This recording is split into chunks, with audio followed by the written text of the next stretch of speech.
ரோமர் 8வது அதிகாரம் 9 முதல் 13வது வசனம் வரைக்கும் நம்ம கவனிப்போம். ரோமர் 8வது அதிகாரம் 9 முதல் 13வது வசனம் வரைக்கும். தேவனுடைய ஆவி உங்களில் வாசமாய் இருந்தால் நீங்கள் மாம்சத்துக்கு உட்பட்டவர்களாக இராமல் ஆவிக்கு உட்பட்டவர்களாக இருப்பீர்கள். கிறிஸ்துவின் ஆவி இல்லாதவன் அவருடையவன் அல்ல. மேலும் கிறிஸ்து உங்களில் இருந்தால் சரீரமானது பாவத்தின் நிமித்தம் மரித்ததாயும் ஆவியானது நீதி நிமித்தம் ஜீவன் உள்ளதாயும் இருக்கும். அன்றியும் இயேசுவை மரித்தோரிலிருந்து எழுப்பினவருடைய ஆவி உங்களில் வாசமாயிருந்தால் கிறிஸ்துவை மரித்தோரிலிருந்து எழுப்பினவர் உங்களில் வாசமாயிருக்கிற தம்முடைய ஆவியினாலே சாவுக்கு ஏதுவான உங்கள் சரீரங்களை உயிர்ப்பிப்பார். ஆகையால் சகோதரரே, மாம்சத்தின்படி பிழைப்பதற்கு நாம் மாம்சத்திற்கு கடனாளிகள் அல்ல. மாம்சத்தின்படி பிழைத்தால் சாவீர்கள், ஆவியினாலே சரீரத்தின் செய்கைகளை அழித்தால் பிழைப்பீர்கள்.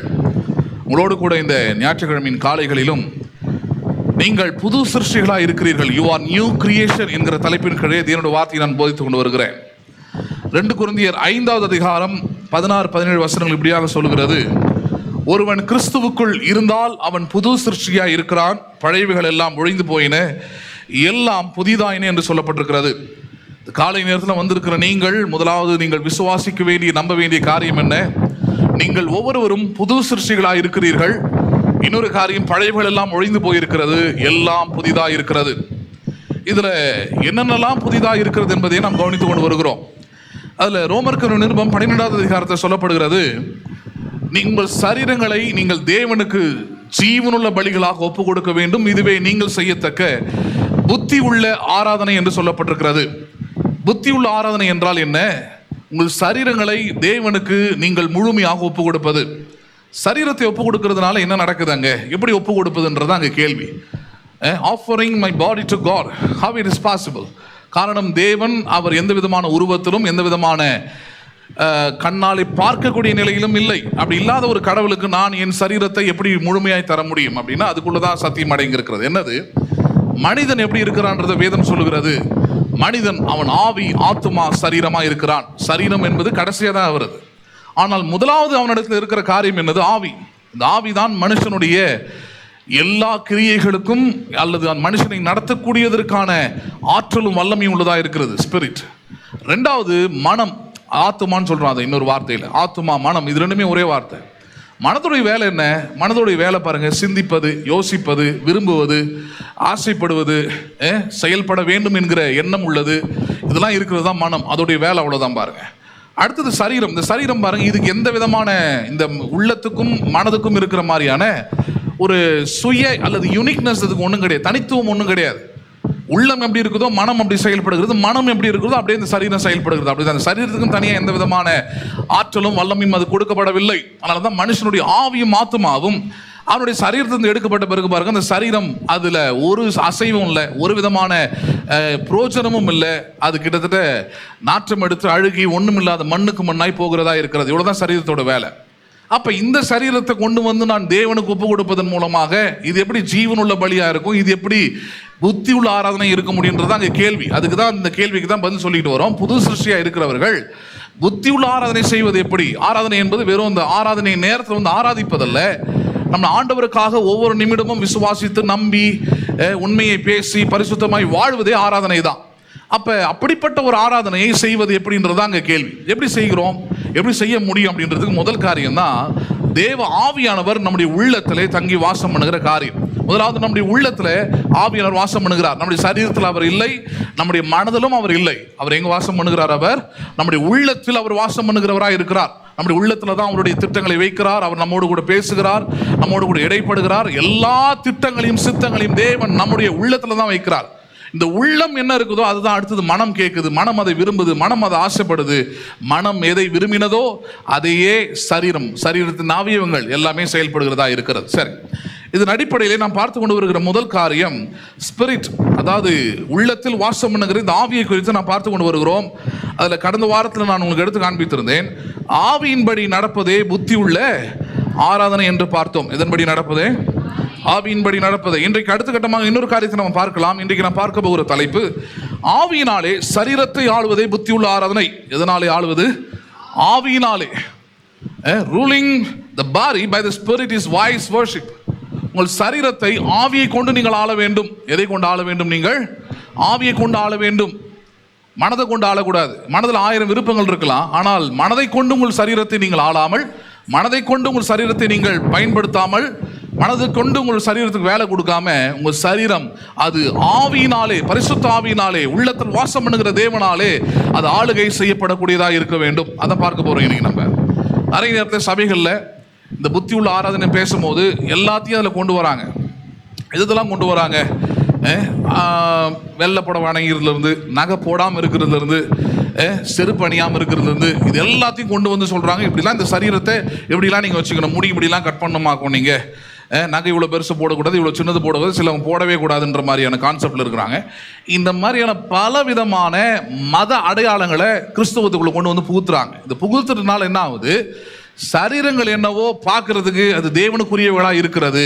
ஆனால் உள்ளமும் மனமும் யாருக்குரியதா இல்லை, அது தேவனுக்குரியதா இல்லை. சரீரம் ஆவியினால் ஆளப்படவில்லை.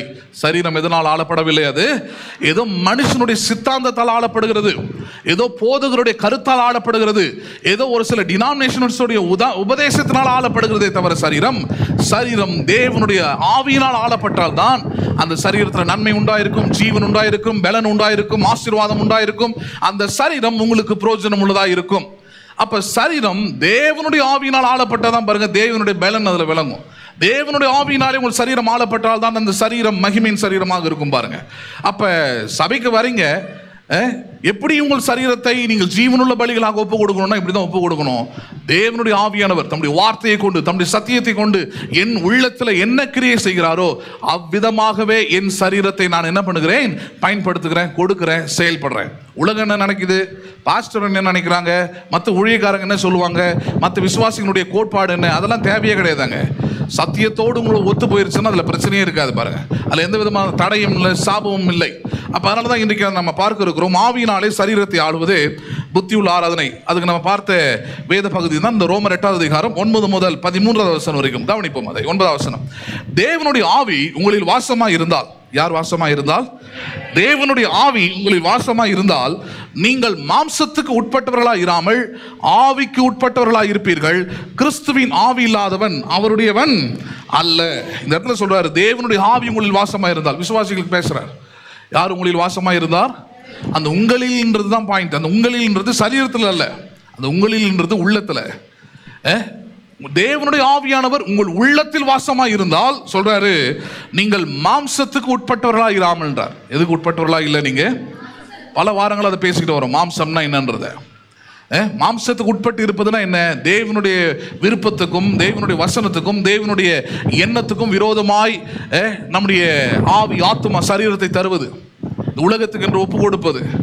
தேவனுக்கு எதெல்லாம் ஈடுபாடு இல்லையோ, தேவன் எதெல்லாம் அருவருக்கிறாரோ, தேவன் எதெல்லாம் அங்கீகரிப்பது இல்லையோ, அதன் மீது இருக்கிற நாட்டம், அதன் மீது இருக்கிற ஆசை, அதன் மீது இருக்கிற பற்று, அதன் மீது இருக்கிற பக்தி, அதன் மீது இருக்கிற எல்லா காரியமும் பாருங்க. அதனாலதான் சொல்றாரு மாம்சம்னா என்ன, அதுதான். அப்ப அந்த மாம்சத்தை எப்படி ஜெயிப்பது? சொல்றாரு, தேவனுடைய ஆவி உங்களில் வாசமா இருந்தால் நீங்கள் மாம்சத்துக்கு உட்பட்டவர்களாக இராமல் என்றார். எதுக்கு உட்பட்டவர் இருக்க மாட்டீங்க நீங்க? அந்த விசுவாசி மாம்சத்துக்கு அடிமையா இருப்பதில்லை, பணத்துக்கு அடிமையா இருக்க முடியாது. உலகத்தில் இருக்கிற எந்த காரியமும் அந்த விசுவாசியை அடிமைப்படுத்த முடியாது. அவன் உள்ளம் அதுக்கு அடிமை ஆவதில்லை. காரணம், தேவ ஆவியானவர் அவன் உள்ளத்தில் வாசம் பண்ணுகிறபடியால் அவன் மாம்சத்துக்கு என்ன பண்ணுவதில்லை, அவன் அடிமையாக இருப்பதில்லை. பின்ன எப்படி இருக்கிறாம? அடுத்த வார்த்தை சொல்லுகிறது, ஆவிக்கு உட்பட்டு இருப்பீர்கள். எப்படி, எதுக்கு உட்பட்டவர்களாக இருப்பீர்கள்? நீங்கள் ஆவிக்கு உட்பட்டவர்களாக இருப்பீர்கள். அப்படின்னா you will be completely walk and do and think and done everything by the Spirit.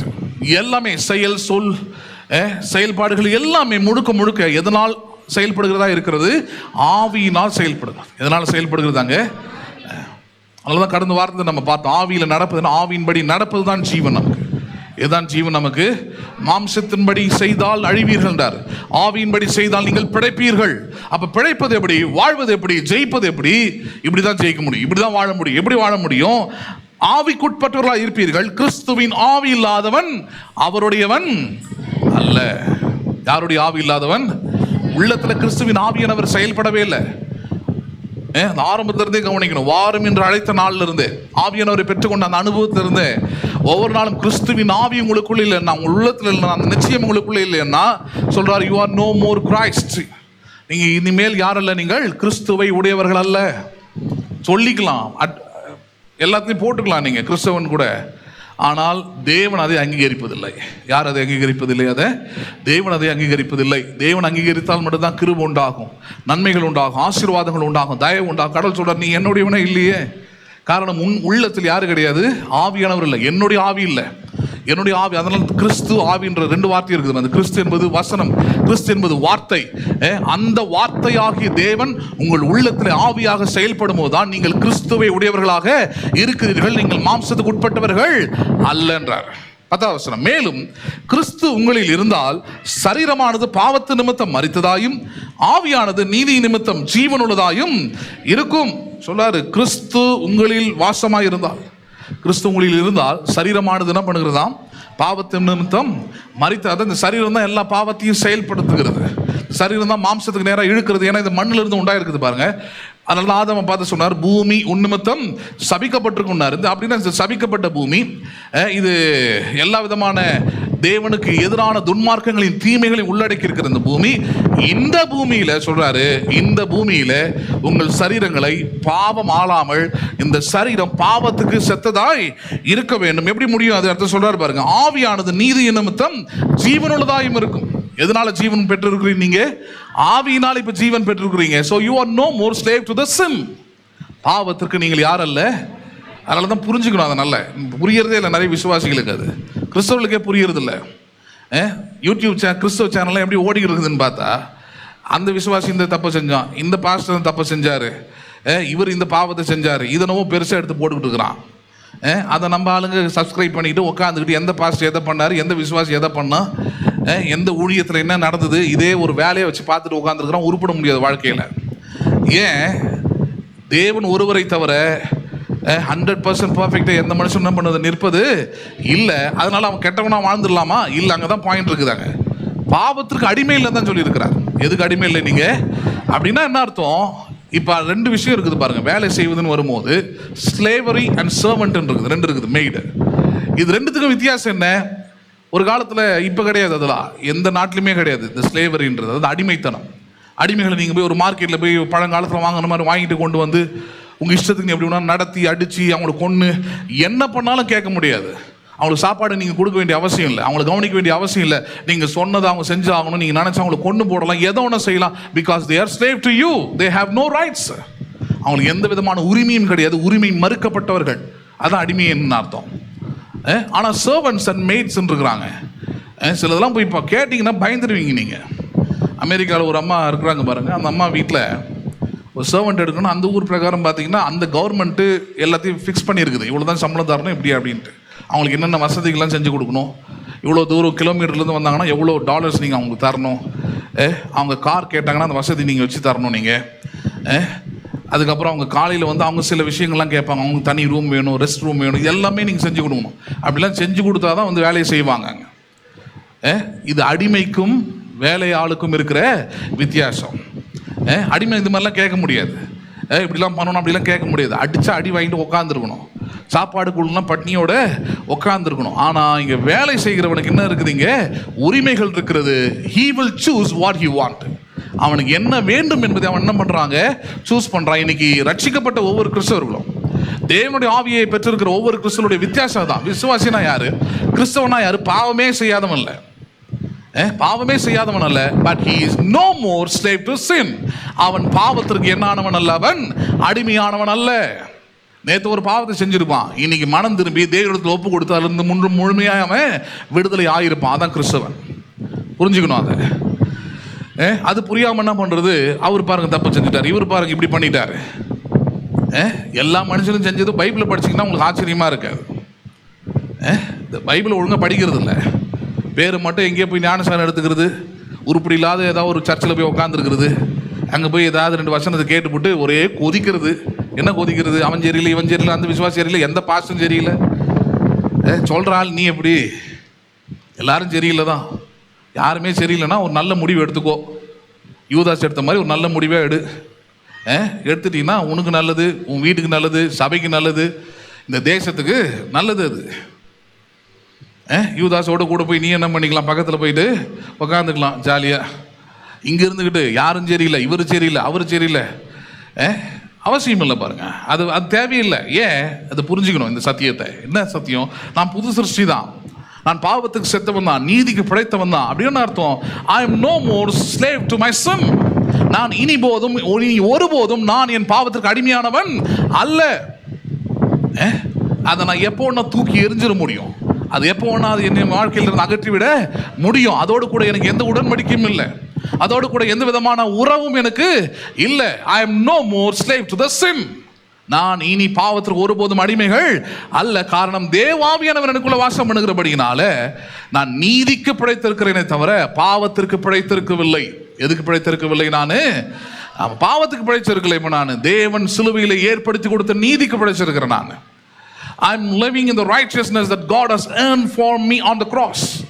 சிலுவையில் அவர் எனக்கு சம்பாதித்து கொடுத்த அந்த நீதிக்கு தான் பிழைத்திருக்கிறேன், பாவத்திற்கு நான் பிழைத்திருக்கவில்லை என்றார். 11 பாருங்க. அன்றியும் இயேசுவை மரித்தோரிலிருந்து எழுப்பினவருடைய ஆவி உங்களில் வாசமாயிருந்தால், கிறிஸ்துவை மரித்தோரிலிருந்து எழுப்பினவர் உங்களில் வாசமாயிருக்கிற தம்முடைய ஆவியினாலே சாவுக்கு ஏதுவான உங்கள் சரீரங்களை அவர் என்ன பண்ணுவார்? அவர் உயிர்ப்பிப்பார். இதுல தான் ஹைலைட்டா ஒரு வார்த்தை கொடுக்கிறார். சாவுக்கு ஏதுவான உங்கள் சரீரங்கள் உயிர்ப்பிக்கப்படுவது எப்படி? எதுக்கு ஏதுவான சரீரம்? நல்லது சொல்லுங்களேன். சரீரம் எதுக்கு ஏதுவானது? இந்த வாரம் நீங்க உட்காந்து கேட்டுக்கிட்டு இருக்கலாம், அடுத்த வாரம் நீங்க இருப்பீங்கன்னு எந்த கேரண்டியும் கிடையாது. ஹலோ, இல்லையா? யாருக்குமே எந்த கேரண்டியும் கிடையாது, எந்த வயசுக்கும் எந்த கேரண்டியும் கிடையாது. தட் கைண்ட் ஆஃப் லைஃப், அந்த மாதிரியான ஒரு வாழ்க்கை அது. அந்த மாதிரி ஒரு வாழ்க்கையில் நம்ம புரிஞ்சிக்க வேண்டிய ஒரு நிதர்சனமான உண்மை என்ன? இந்த வாழ்க்கை, இந்த சரீரம், இது நிரந்தரமானது இல்லை. எப்படிப்பட்டது இல்லை இது? அப்படி நினச்சிக்கிட்டு சர்ச்சுக்கு வராதிங்க. நான் ஒரு 120 வருஷம் உட்காந்துருக்கலான்னு பார்த்தேங்க நான். ஹலோ, நீங்கள் பெருசு எதிர்பார்க்குறீங்கன்னா அந்த அளவுக்கு நீங்கள் பலசாலியாக இருக்கணும். ஆபிரகாம் 100 வயசுல குழந்தைய பெற்றானா அவன் விசுவாசத்தில் வல்லவனாக இருந்தான் இருக்குது. எதில் வல்லவனாக இருந்தான்? நீங்கள் விசுவாசத்தில் பலவீனமாக இருந்துட்டு 100 வயசுல குழந்தை வைப்பேன்னா அவங்களுக்கு 1000 வயசு கொடுத்தாலும் பெக்க முடியாது. எது பாயிண்ட்னு புரிஞ்சுக்கிடுங்க. எது பாயிண்ட்? அவன் விசுவாசத்தில் வல்லவனாக இருந்தபடியால் 100 வயசு அவனுக்கு பிரச்சனை இல்லை, 120 அவனுக்கு பிரச்சனை இல்லை, 80 அவனுக்கு பிரச்சனை இல்லை, 90 அவனுக்கு பிரச்சனை இல்லை. விசுவாசிக்கிறவனுக்கு எல்லாம் கூடும்ன்றதாங்க பாயிண்டாங்க. அப்போ நான் 120 வயசு வரைக்கும் வாழ்வன் நம்பிட்டேன். You can not live by hope, you can be live by faith. Hope is just starting. நம்பிக்கை என்பது ஒரு ஆரம்ப நிலை, அவ்வளவுதான். ஆனால் விசுவாசம் என்னது? நம்பப்படுகிறவைகளின் உறுதி. இதோட உறுதியா இருக்கிறது அது. It is a confirmity of a hope. நம்பப்படுகிறவைகளின் உறுதி தான் விசுவாசம். அப்ப அந்த விசுவாசம் எப்படி அந்த கன்ஃபர்மேட்டிக்குள்ள வரும்? அந்த விசுவாசம் எப்படி எனக்குள்ள உண்டாகிறது? அதே பவுல் சொல்றாரு, விசுவாசம் கேள்வியினாலே வரும், கேள்வி தேவனுடைய வசனத்திலிருந்து வரும். எதிலிருந்து வரும்? அது தேவனுடைய வசனத்தோடு உங்களுடைய உள்ளத்திற்கு, உங்களுடைய இருதயத்துக்கு எந்த அளவுக்கு ஈடுபாடு இருக்குதோ, எந்த அளவுக்கு உறவு இருக்குதோ, எந்த அளவுக்கு ஐக்கியம் இருக்குதோ, அந்த அளவுக்கு விசுவாசத்துடைய அளவு, விசுவாசத்தின் நிலை, விசுவாசத்தின் பரிமாணம், வளர்ச்சி அங்க என்ன பண்ணியிருக்கிறது? உண்டாயிருக்கும். உள்ளம் ஃபுல்லாக உலகத்தோடு இருக்குது, உலக சிந்தையோடு இருக்குது, மாம்சத்தோடு ஒட்டி இருக்குதுன்னா அப்போ அந்த உள்ளத்தில் எந்த விசுவாசமும் இருக்காது. நம்பிக்கை இருக்கலாம், அங்கே ஹோப் இருக்கலாம் ஆண்டவர் மேலே. ஆனால் ஒரு வியாதின்னு வரும்போது, ஒரு பிரச்சனை வரும்போது, ஒரு தோல்வின்னு வரும்போது, you can not stand for God. விசுவாசம் அங்கே நிற்க முடியாது, விசுவாசம் அங்கே செயல்படாது. You will be stand as a defeated person. தோற்று போனவர்களாக நிற்கக்கூடிய நிலை அங்கே உண்டாகிறது. ஏன் உண்டாகிறதுனா அங்கே விசுவாசம் இல்லாதபடினால தான். அப்போ அந்த விசுவாசம் எப்படி உண்டாகிறது? தேவனுடைய வசனத்தை கேட்பதனால. அப்போ தேவனுடைய வசனம் கொடுக்கப்படுறது நோக்கம் என்ன? இதுக்காக தான். இந்த சாவுக்கு ஏதுவான சரீரங்களை என்ன பண்ண வல்லவர் அவர்? என்ன பண்ண வல்லவர் அவர்? உயிர்ப்பிப்பார் இருக்குது. என்ன பண்ணுவார் அவர்? இது எதை பற்றி பேசுறாரு? வெறும் இந்த சரீர மரணத்தை பற்றி மட்டும் இல்லை. ஏற்கனவே நான் பலமுறை சொல்லியிருக்கிறேன், மரணம் என்பது வேதம் 2 விதமாக பிரிக்கிறது. இன்னும் சொல்ல போனால் 3 விதமாக கூட அது பிரிக்கிறது. ஆனால் உலக பிரகாரமாக பேசும்போது 2 விதமாக பிரிக்கிறது. ஒன்று இந்த சரீர பிரகாரமான மரணம், இன்னொன்று ஆவி பிரகாரமான மரணம். எந்த பிரகாரமான மரணம் அது? ஆவி பிரகாரமான மரணம்னா உங்கள் உள்ளம் தேவனை விட்டு பிரிந்திருப்பதுதான் மரணம். யாரை விட்டு பிரிந்திருப்பது? உள்ளம் தேவனை விட்டு பிரிந்திருப்பது. ஆசீர்வாதம் உங்கள் வாழ்க்கை விட்டு பிரிந்திருப்பது. சுகம் உங்கள் சரீரத்தை விட்டு பிரிந்திருப்பது. நன்மைகள் உங்கள் வாழ்க்கை விட்டு பிரிந்திருப்பது. இதுக்கு பேர் தான் என்னது? மரணம். செப்பரேட்டட். எந்த சரீரத்தை செத்த சரீரம் சொல்றீங்க? எந்த சரீரத்தில் ஆவி பிரிந்திருக்கிறதோ அந்த சரீரம் என்னவா இருக்கிறது? செத்த சரீரம், மரணம் அடைந்த சரீரம். அதே போலதான் இது, அது சரீர பிரகாரமான மரணம். இன்னொரு மரணம் இருக்கிறது, அது எனது ஆவிக்குரிய மரணம்.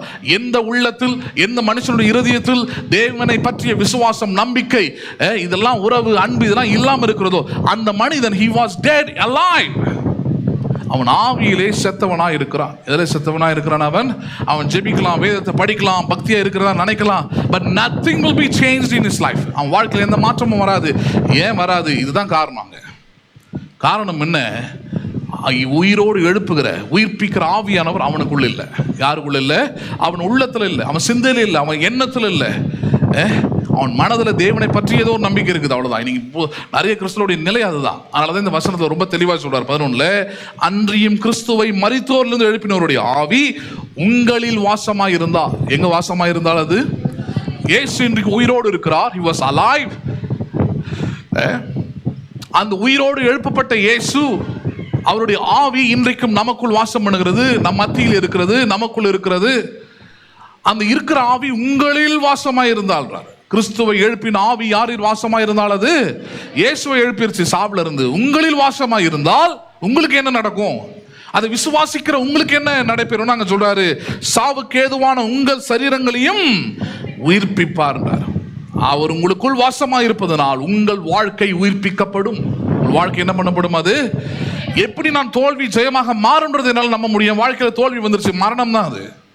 என் வாழ்க்கையில் ஒரு காரியத்தை இழந்து போயிருக்கிற, இட் இஸ் டெட். என் வாழ்க்கையில் சரீரத்தை சுகத்தை இழந்து போயிருக்கிற, இட் இஸ் டெட். அது மரணம் தான். ஆனால் இந்த மரணமாக்கப்பட்ட இந்த சரீரத்தை, மரணமாக்கப்பட்ட இந்த பலவீனத்தை, மரணமாக இருக்கக்கூடிய இந்த தோல்வியை எப்படி நான் ஜெயமாக சுகமாக மாற்றுவது? அதான் கேள்வி. எப்படி மாற்றுவது? சொல்லப்படுகிறது, கிறிஸ்துவை எழுப்பினவருடைய ஆவி உங்களில் வாசமாய் இருந்தால் உங்கள் தோல்விகள் ஜெயமாக மாறும், உங்கள் பலவீனங்கள் பலனாக மாறும், உங்கள் சுகவீனங்கள் சுகமாக மாறும். அந்த உள்ளத்தில் இருக்க வேண்டிய விசுவாசம், அது உள்ளத்தில் இருக்கிற வேண்டிய சத்தியம், அது அப்படி இருந்ததுன்னா இது நடக்கும்ன்றார். சாவுக்கு ஏதுவான உங்கள் சரீரங்கள், தோல்விக்கு ஏதுவான உங்கள் வாழ்க்கை, பலவீனத்துக்கு ஏதுவான உங்கள் சரீரங்கள், நிந்தைக்கு ஏதுவான உங்களுடைய எதிர்காலங்கள் தேவனுடைய ஆவியானவரால் அவைகள் உயிர்ப்பிக்கப்படும். யாரால் உயிர்ப்பிக்கப்படும்? அது உங்களில் வாசம் பண்ணுகிற, ரொம்ப முக்கியமான பாயிண்ட் அது. யாரில் வாசம் பண்ணுகிற? உங்களுக்குள் இருந்தால். எந்த சர்ச்சைக்கு போறன்றதுனால இல்லை, எந்த பாஸ்டர் உங்க தலை மேல கை வச்சார்ன்றது இல்லை அங்க பாயிண்ட். எத்தனை அதிகாரம் படிச்சுக்கணும் இல்லை, உங்களில் ஆவியானவர் வாசமா இருந்தால் வாழ்க்கை வெற்றியா இருக்கும். இல்லைன்னா அங்கே தோல்வி தான், நிந்தை தான், அவமானம் தான், பொறாமை தான், எரிச்சல் தான், கசப்பு தான், அப்படியே வாழ்க்கை ஓடிக்கிட்டே இருக்கும். அப்போ என்ன பண்ணுறது? அந்த கசப்பான வாழ்க்கையில், அந்த தோல்வி அடைஞ்ச வாழ்க்கையில் வாழாம எனக்குள் ஆவியானவர் வாசம் பண்ணுகிற அந்த கிரியேட்டிவிட்டிக்கு வந்துடணும், அந்த உருவாக்குகிற தன்மைக்கு வந்துடணும். நான் கிறிஸ்துவுக்கு புது சிருஷ்டியாக இருக்கிறேன், பழையவைகள் எல்லாம் ஒழிந்து போயின, எல்லாம் புதிதாக இருக்கிறது, புதிய ஆவியை பெற்றிருக்கிறேன், பரிசுத்த ஆவியானவர் பெற்றிருக்கிறேன். நான் பாவத்திற்கு அடிமையானவன் அல்ல. சாவுக்கு ஏதுவான இந்த சரீரம், தோல்விக்கு ஏதுவான இந்த வாழ்க்கை, நிந்தைக்கு ஏதுவான இந்த வாழ்க்கை, பிரச்சனைக்கு ஏதுவான என்னுடைய சூழ்நிலைகள் எல்லாம் எனக்குள் வாசம் பண்ணுகிற ஆவியானவரால் உயிர்ப்பிக்கப்படும். என்ன பண்ணப்படும்? அது 12ஆம் வசனம். ஆகையால் சகோதரரே, மாம்சத்தின்படி பிழைப்பதற்கு நான் மாம்சத்துக்கு கடனாளிகள் அல்ல. எதன்படி பிழைப்பதற்கு? ஏனென்றால் அந்த கடன்கள் எல்லாம் சிலுவையில் அடைக்கப்பட்டிருக்கிறது. நீங்கள் பாவம் செய்வதற்கு, நீங்கள் பாவத்திற்கு யாரல்ல, நீங்கள் கடனாளிகள் அல்ல. ஏன் நம்ம பாவத்துக்கு அடிமையாவது என்று சொல்லித்தரேன். ஏன் பாவத்துக்கு ஒரு கிறிஸ்தவன் அடிமையாக முடியாது?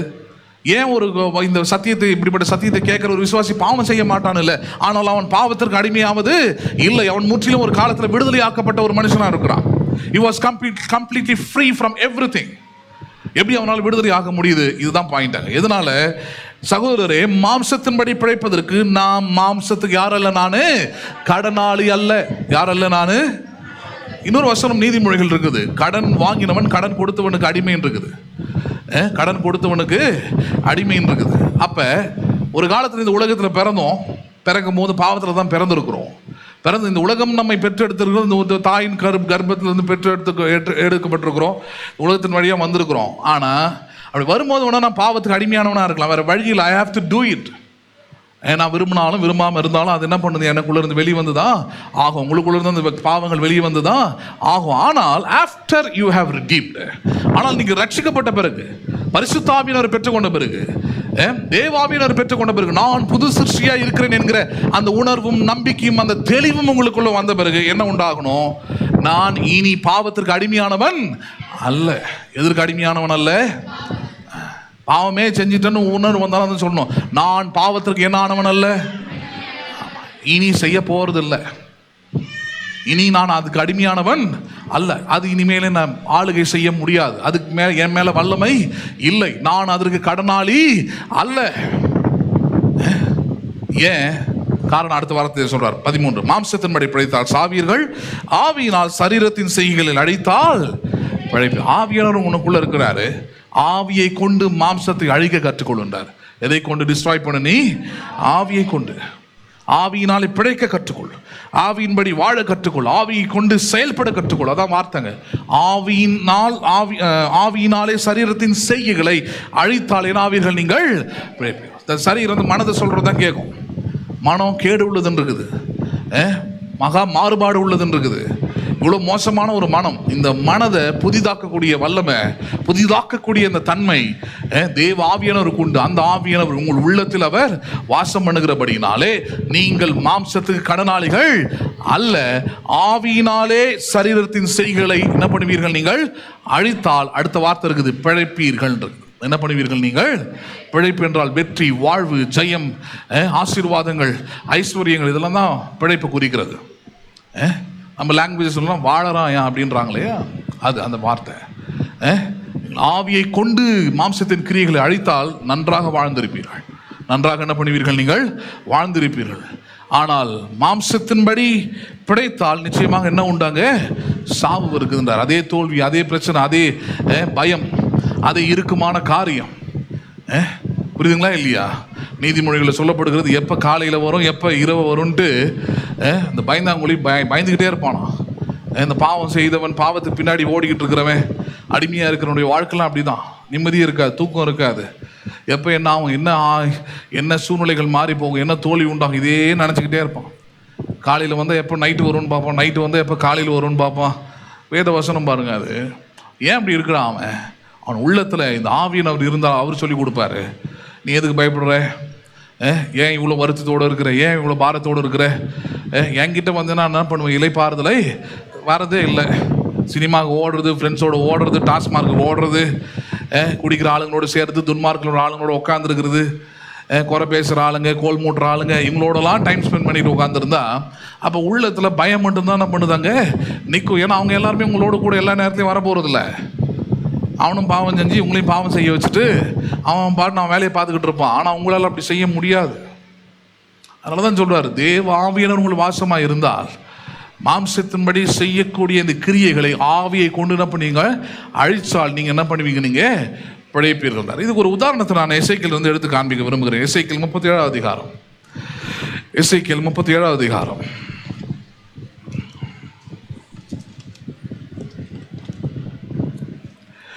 எசேக்கியேல் 37 அதிகாரம் 1வது வசனத்தை கவனிப்போம். நம்ம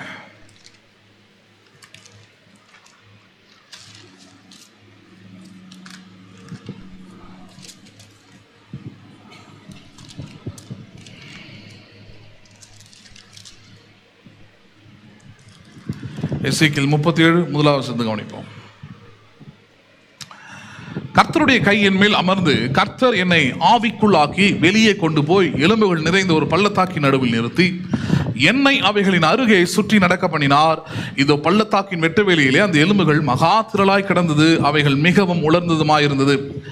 அவர் என்னை நோக்கி, மனுபுத்திரனே, இந்த எலும்புகள் உயிரடையுமா என்று கேட்டார். அதற்கு நான், கர்த்தராகிய ஆண்டவரே, தேவரீர் அதை அறிவீர் என்றேன். அப்பொழுது அவர், நீ இந்த எலும்புகளை குறித்து தீர்க்க தரிசனம் உரைத்து அவைகளை பார்த்து சொல்ல வேண்டியது என்னவென்றால், உலர்ந்த எலும்புகளே, கர்த்தருடைய வார்த்தையை கேளுங்கள்.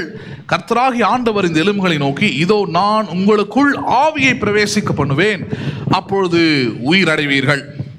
அருமையான வேத பகுதியை நம்ம எதுக்காக பார்க்கணும்? இந்த ரோமர் 8வது அதிகாரத்தில் சாவுக்கு ஏதுவான உங்கள் சரீரங்களை அவர் என்ன பண்ணுவார்? அவர் உயிர்ப்பிப்பார். உயிர்ப்பிக்கிற ஆவியானவர் உங்களுக்குள்ள இருக்கிறார். அவரை கொண்டு உங்கள் மாம்சத்தின் கிரியைகளை அழித்தீர்கள் என்றால் பிழைப்பீர்கள்ன்றதை பார்க்குறோம்.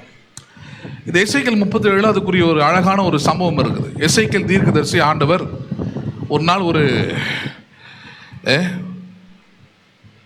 பள்ளத்தாக்கில் கொண்டு வரார். அவனை பள்ளத்தாக்குன்னா பொதுவாக யுத்தங்கள் அல்லது ஊருக்கு வெளியே நடக்கக்கூடிய காரியங்கள். அந்த பள்ளத்தாக்கு கொண்டு வரார்.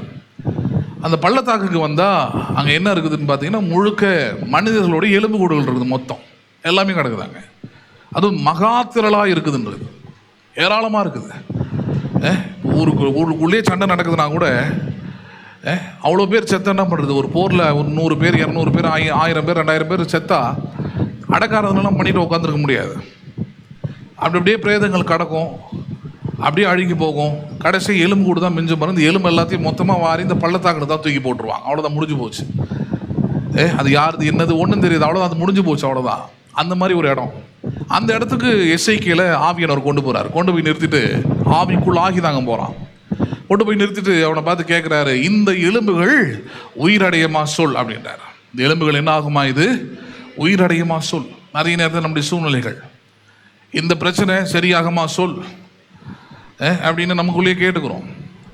சொந்தக்காரங்க கேட்பாங்க, தெரிஞ்சவங்க கேட்பாங்க, எல்லாரும் கேட்பாங்க. நம்ம பதில் என்னவா இருக்கும்? முக்கவாசி கிறிஸ்துவோடைய பதில் என்ன? ஆவிக்குள்ள இல்லாத விசுவாசியோட பதில் என்னவா இருக்கும்? சத்தியம் இல்லாத சபைக்கு போகிற விசுவாசியோட பதில் என்னவா இருக்கும்? எல்லாம் மேலே இருக்கிறவனுக்கு தான் தெரியும். அப்போ உனக்கு ஒன்றும் தெரியாத நீ என்னத்துக்கு பூமியில் இருக்கிற? இல்லை, உனக்கு ஒன்றும் தெரியாது, உனக்கு எந்த நம்பிக்கையும் கிடையாது, என்ன ஆகும்னு தெரியாது அப்படின்னா நீ என்னத்துக்கு வாழறன்ற பூமியில்? உனக்கு என்னத்துக்கு சர்ச்சு? உனக்கு ஒரு பாஸ்ட்டு செத்தினா கர்த்தருக்குள் நிறுத்தி அடைந்தான்னு வெக்கம் கெட்டத்தனமாக போடுறது. என்னத்தை நீ கர்த்தருக்குள்ளே வாழ்ந்த? நீ வாழும்போது உனக்குள்ள கர்த்தரை குறித்து என்ன விசுவாச நம்பிக்கை இருந்தது? ஒன்றும் கிடையாது. ஆனால் என்ன நடக்குது? பேசுறதுலாம் அந்த மாதிரி பேசிக்கிறது. எப்படி இந்த பிரச்சனைகள் மாறுன்னு கேட்டால் பதில் சொல்ல தெரியாது. எனக்கு தெரிஞ்சால் தானே சொல்லி, இந்த மாதிரி சொல்லும் போது கேட்டால் தானே கேட்கறதில்ல. எசேக்கியேலை கொண்டு போய் நிறுத்தி வச்சுட்டு தான் கேட்குறாரு பாருங்க. அவன் அப்படி தான் மங்குனித்தனமாக பதில் சொல்லிட்டு உட்காந்துருக்கிறான். பேர் தான் தீர்க்கதரிசி. அவன் என்ன தர பதில் சொல்கிறான்? அவன் எல்லாம் உமக்கு தெரியும், எல்லாம். ஆமாம், அப்போ நீ என்னதுக்கு தீர்க்கதரிசியாக இருக்கிற? இல்லை, நீ எதுக்கு தீர்க்கதரிசியாக இருக்கிற? ஊரில் உன் பேச்சை கேட்டு வர அந்த ஜனங்க வேறு நடக்கணும், உன் பேச்சை ராஜாக்கள் வேற கேட்கணும். நீ என்னத்துக்கு இருக்கிற உள்ள? அப்படிதான் ரட்சிக்கப்பட்ட ஒவ்வொருவருக்கும் எழ வேண்டிய கேள்வி. நீ என்னத்துக்கு ரட்சிக்கப்பட்ட? நீ எதுக்கு ஞானஸ்நானம் எடுத்த? நீ எதுக்கு உன் வீட்டில் இருக்கிற? நீ எதுக்கு உன் ஊரில் இருக்கிற? நீ எதுக்கு உன் வேலை ஸ்தலத்தில் இருக்கிற? எதுக்கு இருக்கிற? எந்த பிரச்சனைக்கும் பதில் தெரியாமல், எந்த போராட்டத்துக்கும் பதில் சொல்ல முடியாமல், புறஜாதிகள் கேட்கிற எழுப்புகிற கேள்விகளுக்கு பதிலாய் வாழ முடியலன்னா அது கிறிஸ்தவ வாழ்க்கையை நான் கேட்குறேன். இல்லை, எசேக்கியேல் அப்படி தான் பதில் சொல்லிக்கிட்டு இருக்கிறான்.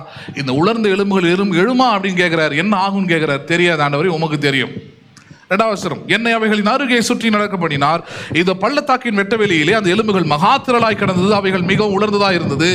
அவர் என்னை நோக்கி, மனுபுத்திரனே, இந்த எலும்புகள் உயிரடையுமா என்று கேட்டார். அதற்கு நான், கர்த்தராகிய ஆண்டவரே, தேவரீர் அதை தேவன் அறிவார்.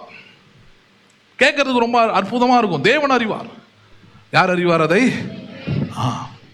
தப்பு செய்கிற பிள்ளைங்க, தப்பு செய்கிற ஆட்கள்லாம் பாருங்களேன். எல்லாம் எதை தப்பு செஞ்சுட்டானா விலக கொடுக்க மாட்டான். எல்லாம் அவருக்கு தெரியணுமா? இல்லை, அவருக்கு தெரியறது இருக்கட்டும்டா. கேள்வி கேட்குறவனுக்கு முதல்ல தெளிவை. அவனுக்குள்ள பல சந்தேகங்கள் இருக்குது, பல கேள்வி இருக்குது, உன் மேலே எழுப்புறான். You have to give the explanation. உண்மையாக இருக்கிறவன் கரெக்டாக எக்ஸ்ப்ளனேஷன் கொடுத்துட்டு போய்கிட்டே இருப்பான்.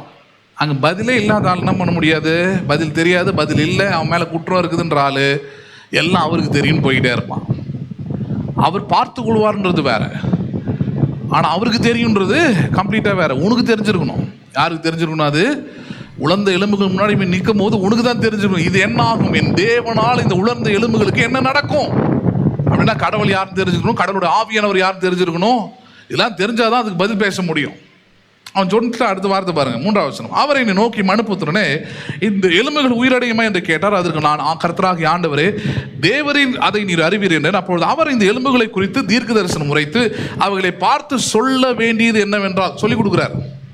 ஏன்னா நீங்கள் சபையில் கிடையாது, வெறும் சடங்காச்சாரங்கள் மட்டும்தான் பழைய ஏற்பாட்டில் இருந்தது. பலிகள் செலுத்துவது, குத்துக்கு வேலைக்கு ஏற்றுறது, இந்த மாதிரி வேலை தான் இருந்ததே தவிர ஒரு உருப்படியாக நின்று பிரசங்கம் பண்ணுற நேரம்னு ஒன்று கிடையாது. இயேசு கிறிஸ்து தான் அதை அற்புதமாக செய்ய ஆரம்பிக்கிறார். அதை அந்த அதே வேலையாக இருந்தார்ன்ற அப்படியே இருக்குது பைபிளில்.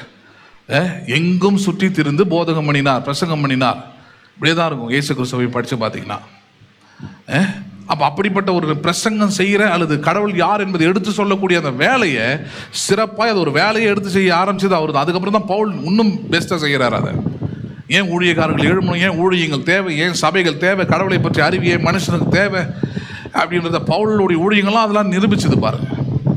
அப்போ இந்த இடத்துல தீர்க்கதரிசனம் உரைக்கக்கூடிய நிலையில் இருக்கிற எசேக்கியேலை பார்த்து ஆண்டவர் சொல்றாரு, இப்போ நான் சொல்கிறேன் அது அப்படியே பேசு. என்ன பேசு? 5ஆம் வசனம், மன்னிங்க 4ஆம் வசனம். அப்பொழுது அவர், நீ இந்த எலும்புகளை குறித்து தீர்க்கதரிசனம் உரைத்த அவைகளை பார்த்து சொல்ல வேண்டியது என்னவென்றால், உலர்ந்த எலும்புகளே கர்த்தருடைய வார்த்தையை கேளுங்கள். எதை கேளுங்கள் நீங்கள்? தோல்வி அடைந்த வாழ்க்கைகளே, பிரச்சனைக்குள்ள இருக்கிற வாழ்க்கைகளே, பதில் தெரியாமல் இருக்கிற வாழ்க்கைகளே, எதை கேளுங்கள் நீங்கள்? கர்த்தருடைய வார்த்தையை கேளுங்கள். எதை கேளுங்கள் நீங்கள்? சுகிசிவம் உட்காந்து கேட்டுக்கிட்டு இருந்தால் ஒன்றும் நடக்காது. பட்டிமன்ற லியோனி கேட்டுக்கிட்டு இருந்தால் ஒன்றும் நடக்காது. அந்த டைமில் சிரிச்சுட்டு லைக்கு போட்டு திருப்பி அதே கடன் பிரச்சனை, அதே தோல்வி, அதே சூழ்நிலை, அதே பயம், அதே நெருக்கம் தான் உண்டாயிருக்கும். வாழ்க்கையை வெற்றிகரமாய் மாற்றுவது எப்படி? வாழ்க்கையை இலைப்பாறுதலை மாற்றுவது எப்படி? வாழ்க்கையை என்ஜாய் பண்ணி வாழ்வது எப்படின்றதான் வேதம் போதிக்கிறது. நான் ஏசு அப்படிதான் போதித்தார். பாரப்படுகிறவர்களே, வருத்தப்படுகிறவர்களே, என்னிடத்தில் வாருங்கள், நான் உங்களுக்கு இலைப்பாறுதல் தருவேன். இந்த இலைப்பாறுதல் போய் ஆங்கிலத்தில் போய் இது டெஃபினேஷனை பாருங்க. You will receive the enjoying life இருக்குது. என்ன மாதிரியான லைஃபை தருவேன்னு சொல்றாரு? இலைப்பாறுதல் தான் ஏதோ அப்படியே தட்டி கொடுத்து தடவி கொடுத்து பரவாயில்ல பரவாயில்ல அப்படின்னு சொல்றது இல்லை. He will completely change the flavor of the life. வாழ்க்கையின் அந்த நிறத்தையே, அந்த தரத்தையே, அந்த நிலையை மாற்றக்கூடியவர். அப்ப அப்படிப்பட்ட ஒரு வாழ்க்கையை வாழ்வது எப்படின்றது தான் இங்க. கர்த்தருடைய வார்த்தையை கேளுங்கள், உலர்ந்த எலும்புகளை. எதை கேளுங்கள் நீங்கள்?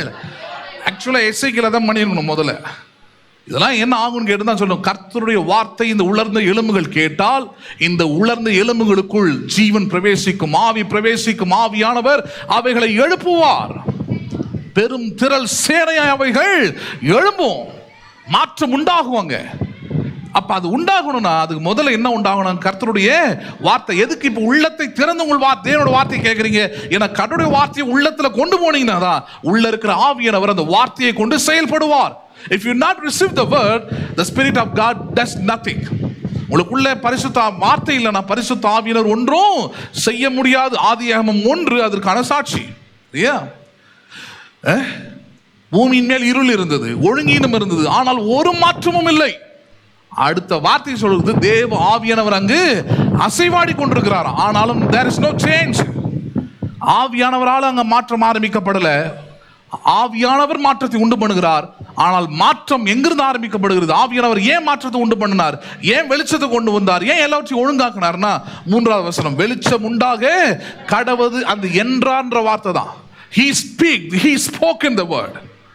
இருளை பார்த்து அவர் பேசினார், வெளிச்சம் உண்டாக கடவுது. எசேக்கியேலுக்கு ஆதியாகமம் 1 தெரியல, ஆனா பேரு தீர்க்கதரிசி. ஹலோ, 30 வருஷம் கிறிஸ்தவர்கள், ஆவியிலே நிறைந்தவர்கள், உருண்டவர்கள், பிறண்டவர்கள், குதித்தவர்கள். இவங்களுடைய நிலைலாம் இதுதான். ஆதியாகமம் 1 தெரியறது இல்லை. அப்ப என்ன பண்றது? ஒழுங்கா கேட்கணும், உள்ளத்தை திறந்து வசனத்தை கேட்கணும், சத்தியத்தை குறித்து அறிவு ஞானம் பெருகணும். The light of the knowledge of God should be improved in you. தேவனுடைய வசனத்தை குறித்த வெளிச்சம் உங்கள் உள்ளத்தில் பிரகாசிக்க வேண்டும், உதிக்க வேண்டும். அது உதித்தால் தான் பாருங்க இருள் உள்ள உங்கள் வாழ்க்கை வெளிச்சமாக மாறும். இல்லைன்னா மாறதுக்கு வாய்ப்பே இல்லை. ஏதோ ஒரு பக்தியினால, ஏதோ ஒரு ஜபத்தினால மாறாது. 1000 பேர் டிவியில் கத்திட்டு கிடக்கலாம், உபவாசம் மேடு, அப்படி பண்ணு இப்படி பண்ணு, கிட்டத்தட்ட ஒன்றும் கிடையாது. வெள்ளிக்கிழமையானா போய் நெய்யை ஊற்று, எண்ணெயை ஊற்று, விளக்கு ஏற்றுன்ற மாதிரி தான் அதெல்லாம். உள்ளம் தேவனுடைய வசனத்தினால் நிறைக்கப்படாத வரைக்கும், உள்ளத்தில் தேவனுடைய வார்த்தை வராத வரைக்கும், இல்லாத வரைக்கும், உள்ளத்தில் ஆவியானவரே இருந்தாலும் சரி, அந்த வாழ்க்கை இருளாக தான் இருக்குமே தவிர வெளிச்சமாய் மாறுவதற்கு, வெற்றியை மாறுவதற்கு, வாழ்வை அடைவதற்கு அதுக்கு வாய்ப்பே இல்லை. வாழ்வடையணும்னா என்ன பண்ணணும்? இந்த வேலையை செய்யணும். ஃபர்ஸ்ட் ஒர்க் என்னது? உலர்ந்த எலும்புகளே தேவனுடைய வார்த்தையை கேளுங்கள். வாழ்க்கையில் தோற்று போனவர்களே முதலாவது எதை கேளுங்கள் நீங்கள்? என்னைய தூக்கின்னு ஓட்டுறக்கூடாது, ஜோம் பண்ணிடுறேன், மாறிடுது பாரு. இப்ப ஹலோ, தோல்வி தான் வரும். I know you person. எனக்கு ஒரு மனுஷனை தெரியும் பாருங்க, இதே காஞ்சிபுரத்தில் தான் இருந்தார், இங்கே இருக்கிறார். ஒன்றும் அவர் நிறைய பிஸ்னஸ் பண்ணி பார்த்தார், எதுவும் செட் ஆகல. கடைசியாக ஊழியத்தை எடுத்துக்கிட்டார். அற்புத சுகமாக்கும் பேய்களை ஓட்டும் ஊழியம். கிராமம் தான் எக்கச்சக்கமாக இருக்குதுல்ல காஞ்சிபுரத்தை சுற்றி. என்ன மாதிரி டவுனில் ஊழியம் செய்கிறது தான் கஷ்டம். கிராமத்தில் ஊழியம் செய்கிறது ரொம்ப ரொம்ப எளிது. அங்கே வேறு கஷ்டங்கள் இருக்குது, ஆனால் ஊழியம் செய்கிறது எளிது. கூட்டத்தை சேர்க்கறது எளிது அங்கெல்லாம். ஏன்னா இன்னும் அந்தளவுக்கு டெவலப்மெண்ட் இல்லை நாலேஜில். எதை சொன்னாலும் நம்புவான். அவரே சொன்னார் என்கிட்ட, ஆரம்பிச்சிட்டார். ஒரு 6 மாதம் வெற்றிகரமாக ஓட்டுறார் ஊழியத்தை. என்ன ஊழியனா, எங்கேயாவது பேய் பிடிச்சிருச்சுன்னு சொன்னால், யாருக்காவது உடம்பு சரியில்லைன்னு சொன்னால் எல்லாருக்கிட்டையும் விசிட்டிங் கார்டு கொடுத்துட்டு வந்துடுது. சொல்லுங்கள், யாராக இருந்தால் சொல்லுங்கள், யாராக இருந்தால் சொல்லுங்கள். நம்ம ஆளுங்க சர்ச்சுக்கு போடா வார்த்தையை கேள்றான்னு அனுப்ப மாட்டான். இருங்க எனக்கு ஒரு பாஸ்டர் தெரியும், அவருக்கு ஃபோன் பண்ணுற, அவரை வீட்டுக்கே வந்துடுவார் அவர். ஆமாம், எய்ம்ஸ் சீஃப் டாக்டரு வந்துட்டு ஆப்ரேஷன் பண்ணிட்டு தான் அடுத்த வேலையை பார்ப்பார் அவர். எல்லா இடத்துலையும் விசிட்டிங் கார்டு கொடுத்துட்டு ரொம்ப பிஸி ஆகிட்டார் மனுஷன். ரொம்ப பிஸி ஆகிட்டார். போகிற இடத்துலாம் காணிக்க அது இதுன்னு வாங்கி ஒன்றும் நடக்கலாம். ஆசீர்வாதம் இருந்தால் தானே ஐஸ்வர்யம் இருக்கும். வெறும் காணிக்கினால் வாழ முடியாது. கர்த்தருடைய ஆசீர்வாதமே. அவரே சொன்னது, நல்ல பணம் வந்துச்சு பிரதர், எல்லாம் வந்துச்சு பிரதர், பிஸ்னஸ்லாம் விட்டது குறித்து ரொம்ப சந்தோஷப்பட்டேன், கடைசியாக ஒரு இடத்துல போய் சிக்கணும் நானுன்னார். கேட்டேன், என்ன ஆச்சு? ஒரு இடத்துக்கு ஒரு அம்மாவுக்கு பேய் பிடிச்சிருக்குதுன்னு சொன்னாங்க, போனேன் பிரதர். போயிட்டு எனக்கு தெரிஞ்ச வரைக்கும் என்னென்ன பண்ணணுமோ எல்லாத்தையும் பண்ணிட்டேன்னாரு. எனக்கு தெரிஞ்ச வரைக்கும் என்னென்னமோ பண்ணி 1.5 மாதம் சமாளித்தேன் பிரதர். நான் அமாவாசை ஜெபம் பண்ணி பார்த்தேன், பௌர்ணமிக்கு ஜெபம் பண்ணி பார்த்தேன், முழுவதும் ஜெபம் பண்ணி பார்த்தேன், அவன் வீட்டு ஃபுல்லாக தண்ணி தெளித்து பார்த்தேன். இந்த பொருளை தூக்கி வெளியே போடு, அந்த பொருளை தூக்கி அங்கே போடு, அதை தான் விற்கிறவங்க அதுன்னு சொல்லி எல்லாத்தையும் பண்ணிட்டேன் நான். கடைசியாக ஒரு ஆளுக்கு இருந்த பிரச்சனை வீட்டில் இருக்கிற எல்லாருக்கும் வந்துருச்சுன்றார். எனக்கு ஃபோன் பண்ணவருக்கு தான் முதல்ல வந்ததுன்னார். ஃபோன் பண்ணவருக்கு தான் எல்லாருக்கும் வந்துருச்சு சொல்லிட்டு அப்புறம் சொன்னார் பாருங்க, உயிர் தப்புனா போதுன்னு வந்தேன் பிரதர். நான் அந்த வரும்போது ஒரு முடிவு எடுத்தேன், இனி எக்கார்ந்து கொண்டோம், இனி நான் பைபிளை தொடுவதில்லை, எடுப்பதில்லை, ஊழியம் செய்வதில்லை, ரோட்டோரமாக ஒரு கடையை வச்சு வாழ போகிறேன். இனி வாழ்ந்துக்கிட்டு இருக்கிறார். கடை எங்கே இருக்குதுன்னு என்ன கேட்காதீங்க, இதே கலெக்டரேட் பகுதியில் தான் இருக்குது. அந்த பக்கம் போகும்போதெல்லாம் அவரை பார்ப்பேன் நான். வச்சிருக்கிறார் கடையை. ஏன்? வசனம் சத்தியம் இது தெரிலனா 6 நிமிஷம் கூட இதில் என்ன பண்ண முடியாது, நிற்க முடியாது. அது ஊழியக்காரனாக இருந்தாலும் சரி, விசுவாசியாக இருந்தாலும் சரி. நீங்கள் யாருக்கு வேலை செய்கிறீங்கன்றது தான் point. You can B a servant or slave to Satan for all the time of your life. உங்கள் வாழ்க்கையோட கடைசி மூச்சு வரைக்கும் நீங்கள் பிசாசு கூட நீங்கள் அடிமையாவோ வேலைக்காரனாவோ இந்த உலகத்தில் வாழ்ந்துட முடியும். ஏன்னா அவனுக்கு தெரியும், உலகம் முழுவதையும் ஆதாயப்படுத்தி கொண்டாலும் ஆத்மாவை நஷ்டப்படுத்தினால் ஒரு லாபமும் இல்லாத ஒரு வாழ்க்கை வாழ்ந்துட்டு கிடக்குது, விட்டுருவான். ஆனால் நீங்கள் கிறிஸ்துவுக்குள் வாழ்கிற வாழ்க்கைன்றது பாருங்க, பவுல் அதை போதிக்கிறாரு. நல்ல போராட்டத்தை நான் போராடினேன் என்றார். The end of the life is written. என்ன எழுதுறாரு? ரொம்ப சொகுசா இருந்ததுப்பா லைஃப், மெத்துன்னு இருந்ததுன்றார். அப்படியே சொன்னார். இல்லை, மெத்துன்னு இருந்தா இருக்கிற இடத்துலையும் என்ன இருந்தது? எனக்கு போராட்டம் இருந்தது. I have struggle, I have a warfare. ஒவ்வொரு நாளும் எனக்கு இருந்தது. அது மன போராட்டமாக இருக்கலாம், சரீர பிரகாரமாக இருக்கலாம், எது வேணா இருக்கலாம். But I have stand. தீமோத்தேயு எழுதுற, நான் நின்றேன், அதில் நல்ல போராட்டத்தை போராடினேன். அந்த நேன்றதா தான் நின்ன. ஓட்டத்தை முடித்தேன்றார். I have finished my race. எதை முடிச்சு? நான் ஏதோ வாழ்ந்து முடிச்சேன்னு சொல்ல. ஓட்டம்ன்றது என்னது நீங்கள் டிசைட் பண்ணக்கூடாது. ரன்னிங் ரேஸ் போகிறீங்க, 100 மீட்டர்ன்றதை அதை ஏற்பாடு பண்ணவங்க போட்டு வச்சுருப்பாங்க எவ்வளோ தூரன்றதை. அந்த 100 மீட்டர் வரைக்கும் நீங்கள் ஓடி என்ன பண்ணணும், நாங்கள் ஜெயிக்கணும். நீங்கள் 50 மீட்டர் ஓட்டுனா நல்லா ஓட்ட, என்னால் முடிஞ்ச வரைக்கும் ஓட்டேன், வெளியே போடுவாங்க. வெளியே போ, அன்ஃபிட்டு, அன்குவாலிஃபைடு, வெளியே போடுவாங்க. அதே போல தான் கிறிஸ்துவ வாழ்க்கையும். நீங்கள் முடிச்சுன்றதுக்கு அதல்ல, கிறிஸ்து உங்களை குறித்து வைத்திருக்கிற நோக்கமும் திட்டமும் இருக்கிற வரைக்கும் என்ன பண்ணணும், நீங்கள் ஓடிக்கொண்டே இருக்கணும். அதுக்கு வயசும் கிடையாது, அதுக்கு எதுவுமே. மோசேக்கு 120 வயசு வரைக்கும் வச்சிருந்தார், ஓடிக்கிட்டு இருந்தான். இயேசுக்கு வெறும் 33 வயசு தான் வச்சிருந்தாரு, 33 வயசு தான் அவரு ஓடினார். But both they has finished the race. ஆனால் இருவருமே 120 சரி 33 சரி ஓட்டத்தை முடித்தேன். எதை முடித்தேன்? நான் கடவுள் என்னை குறித்து வைத்திருந்த நோக்கத்தையும் திட்டத்தையும் சித்தத்தையும் நான் ஓடி முடித்தேன், ஃபினிஷ் பண்ணிட்டேன். அப்ப அந்த தெளிவுக்கு வந்துடணும் பாருங்க. அந்த தெளிவுக்கு வந்துட்டீங்கன்னா கிறிஸ்துவ வாழ்க்கை சரியாக போயிட்டு இருக்குதுன்னு அர்த்தம்.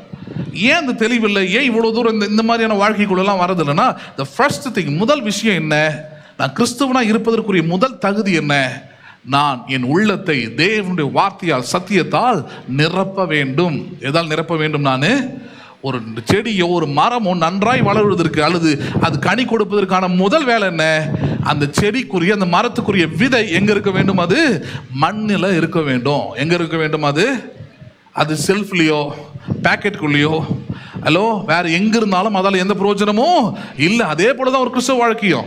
கிறிஸ்துவ வாழ்க்கை ஜீவனுள்ளதாக இருக்கணும், கனி கொடுக்கிறதா இருக்கணும்னா அந்த ஜீவனுள்ள கனி கொடுக்கிற கிறிஸ்துவ வாழ்க்கை தேவனுடைய வார்த்தையினால் உள்ளம் நிரப்பப்பட்டதாய் இருக்க வேண்டும். அதை பேசக்கூடிய இருதயமா மாறணும் முதல்ல. அதுக்கப்புறம் நீங்க ஊழியம் செய்யறதோ இல்லை என்ன பண்றதோ அடுத்த கட்டம் அது. அப்ப இந்த இடத்துல அவர் சொல்லக்கூடிய காரியமா தான் என்ன பேசிக்கிட்டு இருக்கிறாரு, உலர்ந்த எலும்புகளை பார்த்து நீ சொல்ல வேண்டியது என்னவென்றால், கர்த்தருடைய வார்த்தையை என்ன பண்ணுங்கள், நீங்கள் கேளுங்கள். எதை கேளுங்கள்? நீங்கள் இதை டைவர்ட் பண்றதுக்கு தான் என்ன பண்ணிட்டு இருக்கிறான் பிசாசு. அந்த போதகர்கிட்ட போய் நில்லுங்கள், லைன்ல போய் நில்லுங்கள், கியூல போய் நில்லுங்கள், ஜெப எண்ணெயோட போய் நில்லுங்கள். ஹலோ, மாறாது, டைம் வேஸ்ட். இன்னும் 4 பிரச்சனையை கூட்டிட்டு வருவீங்க. அதுக்கு முதல்ல சரியாக்கிடலாம். எப்படி? உள்ளர்ந்த எலும்புகளே உலர்ந்து போன உள்ளமே கர்த்தருடைய வார்த்தையை கேள், அதை நோக்கி பார். எப்படி பார்க்கிறது? சங்கீதம் 1 சொல்றாரு, இரவும் பகலும் கர்த்தருடைய வேதத்தில் தியானமா இரு. வேற எதை பத்தி யோசிக்காத. வெற்றி வேணும்னா தான் வழி. ஹலோ, பேசுறது புரியுதுங்களா உங்களுக்கு? படிக்கிற மாணவன் வாழ்க்கையில் டாக்டர் ஆகணும்னா +1 வந்து முடிவு பண்ண வேலைக்கு ஆகாது. ஒன்றும் சில அறிவாளிலாம் +2 வந்து முடிவு பண்றான் டாக்டர் ஆகியே தீர்வன்ட்டு. அது அங்கே முடிவு பண்ணுற விஷயம் இல்லை. எல்கேஜிலேருந்தே ஆரம்பிக்கணும், பேசிக்லேருந்தே ஆரம்பிக்கணும். அந்த நாலேஜாக இருக்கட்டும், அந்த ப்ராக்டிசஸாக இருக்கட்டும், சும்மா கிடையாது. மெடிக்கல்ன்றது எல்லாரும் நினைக்கிற மாதிரி சாதாரண விஷயம் கிடையாது. வீட்டில் ஏதாவது பேராசிட்டமால் மாத்திரை நம்ம வாயில் பேராசிட்டமால்னு வந்துடுதுல்ல, அதுக்குரிய மெடிக்கல் நேமை போய் படித்து பாருங்களேன், வாயிலே நுழையாது. ஆனால் அவங்க புக்கில் அதான் இருக்கும், பேராசிட்டமால்னு இருக்காது. புரியுதுங்களா இல்லையா? ஒவ்வொரு மெடிக்கல் நேமையும் உங்கள் வாயில் கொண்டு வரதுக்குள்ளே போதும்னு ஆகிடும். அதான் சொல்ல, திடீர்னு +2 வந்து படிக்க போகிறேன் அப்படின்னா ஏதோ ஒன்று ஆஃபீஸ்லேயோ எங்கேயோ ஒரு இடத்துல உங்களுக்கு ஒரு 15,000 20,000 சம்பளம் கிடைக்கும், அந்த வேலை தான் செய்யலாம். டாக்டருக்கெல்லாம் எதிர்பார்க்காதீங்க, அதெல்லாம் கடவுளை என்ன பண்ணாது, நடக்காது. தேவனால எல்லாம் கூடும், அவரால் கூடும், உன்னால் முடியாது. நீ படிக்கிறது இல்லை, டைமை கொடுக்கறது இல்லை. திடீர்னு 12வது வந்து மனம் திரும்புவேன். எங்கேருந்து முடியும் அது? You should give the time. நான் பார்த்துருக்குறேன் அந்த மாதிரி ஆட்கள்லாம். அவனுங்களுக்கு ஒழுங்காக ஒரு செருப்பு இருக்காது, ஒரு டை இருக்காது. மெட்ரிகுலேஷன் ஸ்கூலில் இதே காஞ்சிபுரம் ஜிஹெச்சில் ஃபெமிலியரான டாக்டராக இருக்கிறான் இன்றைக்கி. அவன் என் கிளாஸ்மேட், என் பக்கத்தே உட்காந்துருந்த பையன்தான். அவனை பார்த்துருக்குறான். அவன் லைஃப் ஸ்டைலில் 8th படிக்கும் போது என் கூட தான் உட்காந்துருந்தான். அவன் வீட்டுக்கெலாம் கூட போயிருக்கிறேன் நான். அவன் வீட்டுக்கு போனால் அந்த ஹாலில் பார்த்தீங்கன்னா ஒரே ஒரு சின்ன டெஸ்க் இருக்கும், ஒரு 20 வாட்ஸ் கண்ணாடி பல்ப் இருக்கும், அவ்வளோதான். நானும் கேட்பேன், இந்த இதில் தான் படிக்கிறேன் அப்படின்னு கேட்பேன் நான். பார்த்தா அவங்க வீட்டில் அண்ணன் தங்கச்சிக்கு 2 பேருமே டாக்டர்ஸ், 2 பேருமே 10 பைசா செலவு கிடையாது. மெரிட்டில் போய் ஜாயின் பண்ணாங்க. மெரிட்டில் வெறும் மெஸ் ஃபீஸ் மட்டும் கட்டி 5 வருஷம் முடித்து திருமணமாகி இதே காஞ்சிபுரம் ஜிஹெச்சில் ஃபேமஸான டாக்டராக இருக்கிறான். சின்ன பையன், என் வயசு தான் அவனுக்கு. எப்படி முடிஞ்சது? திடீர்னு மனம் திரும்பல. நான் அவனை பார்த்துருக்குறேன், என் கூட சேர்ந்து விளையாடுவான், எல்லாம் பண்ணுவான். ஆனால் அவனுடைய மனம், அவனுடைய எண்ணம், அவனுடைய சிந்தை முழுக்க படிப்பாக இருக்கும். முழுக்க அது மட்டுமே அவனுடைய எண்ணமாக இருக்குவாங்க. அவன் ஒரு நாளும் இதை வெட்டுன்னு வந்தது, எப்படி வச்சுன்னு வந்ததெல்லாம் பார்க்கல. நான் வந்து எக்ஸாம் டைமில் அவன் பார்த்து தான் உட்காந்துப்பேன். காட்டுவான்னு இல்லை, அவன் காட்ட மாட்டான். காட்டினாலும் நமக்கு எதுவும் தெரியாது, அதை பார்த்து நம்ம சுயமாக எழுதி தான் எப்பவுமே பழக்கம். அவனே சொல்லுவான், நீ தான் டிஸ்டர்ப் பண்ண மாட்டான், உட்கார, மற்றவனா ஏதோ நோண்டிக்கிட்டே இருப்பான், அதை காட்டு இதை காட்டு அப்படின்வான். அவன் வந்து உட்காந்துருப்பான் பாருங்கள். நான் அவன் பேப்பர் ஆன்சர் ஷீட் அப்படியே கவனிப்பேன் நான். அவன் எதுவுமே அந்த டாப்பிக்கில் இப்படி போடுறது, இந்த ப்ளஸ் போடுறது, நம்ம ஆளுங்களே போடுறானுங்க. அதெல்லாம் நீ ப்ளஸ் போட்டு ஆரம்பிச்சுன்னா மார்க் ++ஆக விழுன்னு நினைக்கிறியா? பாஸ் ஆகிறது கூட சில நேரத்தில் ஃபெயில் ஆகிடுவேன். ஏன்னா திருத்துறவன் பார்த்தான்னு வச்சுக்கோ, அவன் ஒரு வெறி பிடிச்சவனாக இருந்தானா முடிஞ்சது உங்க கதை. இல்லை, சப்ஜெக்டில் நாலேஜை காட்டு, ரிலீஜியஸில் காட்டாத, மதத்தில் காட்டாத உன் அறிவை. எதில் காட்டு? சப்ஜெக்டில் காட்டு. அதுக்கு ஆரம்பத்துலேருந்தே ஒழுங்காக உட்காந்து படிக்கணும், கவனிக்கணும், கேட்கணும். அதே ஃபார்மேட் தான் கிறிஸ்துவ வாழ்க்கையிலும். கிறிஸ்துவ வாழ்க்கை விளக்கேற்றுறதுனாலையோ சுற்றி வர்றதுனாலையோ இறங்கி வர்றதுனாலையும் மாற போகிறதில்ல. கால் தான் வீங்கும். கிறிஸ்துவ வாழ்க்கை எதனால் மாறும்? படிக்கிற பிள்ளை எதனால் உருப்பிடுது? அதே போல தான் தேவனுடைய வசனத்தோடு இரவும் பகலும் தியானிக்கிற மனுஷன் பாக்கியவான் இருக்குது. படிக்கிற மனுஷன் என்ன பண்ணுவான்? அவன் அந்த வசனத்தை தியானித்து கொண்டே இருக்கிறான் பாருங்க. வசனத்தை உள்ளத்தில் வச்சிருக்கிறான் பாருங்க. வசனத்தையே தன்னுடைய நம்பிக்கையா வைத்திருக்கிறான் பாருங்க. அவன் பாக்கியவான் ஆவான். அவன் வாழ்க்கையில வெற்றி பெறுவான். அதான் வழி. இந்த உலர்ந்த எலும்புகளுக்கு அவன் தான் சொல்றான், உலர்ந்த எலும்புகளே நீங்கள் கர்த்தருடைய வார்த்தையை கேளுங்கள். பச்சை எலும்பு கூட இல்லை அது. It is dry bones. உலர்ந்ததுன்னா தொட்டாலே உதிர்ந்து, தொட்டாலே தூள் தூள் ஆகிற நிலைமை. ஒருவேளை நீங்க யோசிக்கலாம், என் வாழ்க்கை அப்படிதான் இருக்குது, என் எதிர்காலம் அப்படிதான் இருக்குது, என் தொழில் அப்படிதான் இருக்குது, தொட்டாலே தூள் தூளாயிடும். நீங்கள் தான் தேவனுடைய வார்த்தையை என்ன பண்ண வேண்டும்? கேட்க வேண்டும். என்ன கேட்க போறீங்க? அங்க சொல்றாரு பாருங்க என்னன்ட்டு. 6ஆம் வசனம், நான் உங்கள் மேல் பண்ணிக்கு 5ஆம் வசனம், கர்த்தராகிய ஆண்டவர் இந்த எலும்புகளை நோக்கி, இதோ நான் உங்களுக்குள் ஆவியை பிரவேசிக்க பண்ணுவேன். எதை பிரவேசிக்க பண்ணுவேன்? உலர்ந்த எலும்புகளாக இருக்கிறவர்களை நம்புங்கள். கர்த்தர் உங்களுக்குள் தம்முடைய ஆவி என்ன பண்ணுகிறார்? அவர் பிரவேசிக்க பண்ணுகிறாராம். அப்படின்னா இன்னைக்கு பிரவேசித்திருக்கிறாரு. 2000 வருஷத்துக்கு முன்னாடி இந்த பெந்தேகோஸ்தே ஞாயிறுன்றது அது குறித்து தான். என்னது அது? வாக்கு தத்தம் பண்ணப்பட்ட ஆவியானவரை பெற்றுக்கொள்கிற நேரம் அது. மாம்சமான யாவர் மேலும் என் ஆவியை ஊற்றுவேன். மாம்சமாய் இருக்கிற உங்கள் மேலும் என் மேலும் தேவனுடைய ஆவியானவர் என்ன பண்ணப்பட்டிருக்கிறார்? அவர் ஊற்றப்பட்டிருக்கிறார். He is inside you. No more doubt on that. அதை பத்தி எந்த சந்தேகமும் உங்களுக்கு தேவையில்லை. ஏன் அப்ப இருந்தா மாறி இருக்கணும்லன்னு கேட்கிறேன். அதுதான் பதில் சொன்னேன். ஆதியாகமம் 1, ஆழத்தின் மேல் இருள் இருந்தது, தேவ ஆவியானவர் அசைவாடி கொண்டிருந்தாலும் எந்த மாற்றமும் இல்லை. ஏன்னா வார்த்தை இல்லைங்க. வார்த்தை வரும்போதுதான் தேவ ஆவியானவர் செயல்படுவார். அங்க வெளிச்சம் உண்டாகும், வாழ்வு உண்டாகும், வெற்றி உண்டாகும். அப்ப உலர்ந்த எலும்புகளுக்கும் அதே ஃபார்மேட் தான். உலர்ந்த எலும்புகளே, முதலாவது தேவனுடைய வார்த்தையை கேளுங்கள். தேவன் தம்முடைய ஆவியை அனுப்புவார். அப்பொழுது நீங்கள் உயிர் அடைவீர்கள். அப்பொழுது என்ன அடைவீர்கள்? நீங்கள் மரித்து போயிருக்கிற, உலர்ந்து போயிருக்கிற உன் எதிர்காலம், உன் வாழ்க்கை, உன் தொழில் எதுவாயினாலும் சரி, அது உயிர்ப்பிக்கப்பட வேண்டும் என்றால் உலர்ந்த எலும்பே தேவனுடைய வசனத்தை கேள். உலர்ந்த உள்ளமே தேவனுடைய வசனத்தை கேள். நம்பிக்கையற்ற இருதயமே தேவனுடைய வசனத்தை கேள். அது மட்டும்தான் வழி. கேள். தேவன் தம்முடைய ஆவியை அனுப்புவார். அப்பொழுது நீங்கள் உயிரடைவீர்கள். 6ஆம் வசனம், நான் உங்கள் மேல் நரம்புகளை சேர்த்து உங்கள் மேல் மாம்சத்தை உண்டாக்கி உங்களை தோலினால் மூடி உங்களில் ஆவியை கட்டளையிடுவேன். அப்பொழுது நீங்கள் உயிரடைந்து நான் கர்த்தர் என்று அறிந்து கொள்வீர்கள் என்று உரைக்கிறார் என்று சொல் என்றார். எனக்கு கட்டளையிட்டபடியே நான் தீர்க்க தரிசனம் உரைத்தேன். நான் தீர்க்க தரிசனம் உரைக்கையில் ஒரு இரைச்சல் உண்டாயிற்று. இதோ அசைவு உண்டாகி ஒவ்வொரு எலும்பும் தன் தன் எலும்போடு சேர்ந்து கொண்டது. சபை அப்படிப்பட்ட இடம் தான். பிரசங்கம் அப்படிப்பட்ட நேரம் தான். வேதத்தை படிக்கிற நேரம் இப்படிப்பட்ட ஒரு அனுபவம் தான். ஹலோ, எந்த அசையும் இருக்காது. நீ நிறைய பேர் பிரசங்கம் பண்ணிக்கிட்டு இருக்கிறாங்க இல்லையா? சர்ச்சுனா சைலண்டா இருக்கணும், ஆடக்கூடாது, பாடக்கூடாது, குதிக்கூடாது, சத்தமே வரக்கூடாது. என்ன சத்தம்? என்ன விசில் அடிக்கிறீங்க? சினிமா தேட்டரா? சினிமா தேட்டரில் பேண்ட் ஷர்ட் போன்னு போகிறான், நம்ம போடாமல் வந்துடலாமா? அது மட்டும் ஒத்துக்கிறீங்க? ஹலோ, என்ன தன்மைன்னு பார்க்கணுங்க, என்ன செய்கிறான்னு பார்க்கக்கூடாது. என்ன தன்மை? எனக்கு இதே ஊரில் நான் சின்ன பிள்ளையா இருக்கும்போது ஒருத்தரை பார்த்துருக்கேன். செம குடி. அவர் காலில் இருந்து நைட் வரைக்கும் ஃபுல் குடியில் தான் இருப்பார். சைக்கிளில் தான் போவார். நல்ல பக்திமா, பட்டியை கட்டியெல்லாம் அடிச்சுக்கிட்டு போவார். அவர் எனக்கு ரொம்ப பிடிக்கும். ஏன் அப்படின்னா, அவர் சைக்கிளை ரொம்ப ஸ்லோவாக தான் ஓட்டுவார். என் வீட்டை கடந்து தான் ஒரு நாளும் போவார். அவருடைய குரல் மாதிரி ஒரு குரலை நான் கேட்டதே இல்லை. அவ்வளோ அற்புதமாக பாடுவார். அவருடைய மகள் என் கூட படித்தா ஸ்கூலில். ஒரு முறை நைட்டில் அவருடைய அப்பானே எனக்கு தெரியாது, மழை டைமில் குடிச்சிட்டு கரெக்டாக வீட்டுக்கு முன்னாடி விழுந்துட்டார். போனால் என் ஆள் பிடிச்சி இழுத்துட்டு வந்து அவர் கொண்டு வந்து வீட்டில் உட்கார வச்சுட்டேன். வெளியே குவார்டர்ஸில் உட்கார வச்ச பிறகு அவர்கிட்ட கேட்குறா, அவருக்கு பதில் சொல்ல தெரியல. அப்போலாம் செல்ஃபோன் கிடையாது, ஒன்றும் கிடையாது. அப்புறம் அந்த கொஞ்சம் கொஞ்சமாக கீழே விழுந்து அடிப்பட்டதுனால அப்படியே தெளிஞ்சு சொன்னார். இந்த பல்லவனரில் அப்படியே போனீங்கன்னா அங்கே வீட்டு நம்பர் சொல்லிட்டார். நானும் என் தம்பியும் சைக்கிள் எடுத்துக்கிட்டு நேரம் அங்கே போனால் என் கூட படிக்கிறவங்க நிற்கிறா. நான் சொன்னேன், எங்கள் வீட்டுக்கு வெளியே ஒருத்தர் விழுந்து கிடக்கிறாரு, பேர் இது சொன்னார், உங்கள் வீட்டு அட்ரஸ் சொன்னார்னா எங்கள் அப்பா தான் அப்படின்னு சொல்லிட்டு பாவம் அது பதிலடிச்சு முடியாது. வந்து பார்க்குறேன் பாருங்க, அந்த குடியிலையும் அந்த ஃபுல்லாக தொப்பக்கட்டியே நனைஞ்சிருக்கிறாரு. அந்த நினைப்புலையும் பாட்டு, அந்த தப்பக்கட்டியே என்ன பண்ணுறாரு. காலையில் நான் அதை சைக்கிளில் போகும்போது கேட்ட பாட்டு இப்போ உட்காந்து கேட்குற அளவுக்கு அவருக்கு அடிபட்டிருக்குது, கீழே விழுந்துருக்குறோம், யாரோ தூக்கின்னு வந்து நம்மளை உட்கார வச்சுக்கிறாங்க, எந்த நினைப்பும் கிடையாது. பாட்டு பாடி பாடி பாடி பாடி பாருங்க, குரல் அவ்வளோ அழகாக வந்துருச்சு அவருக்கு.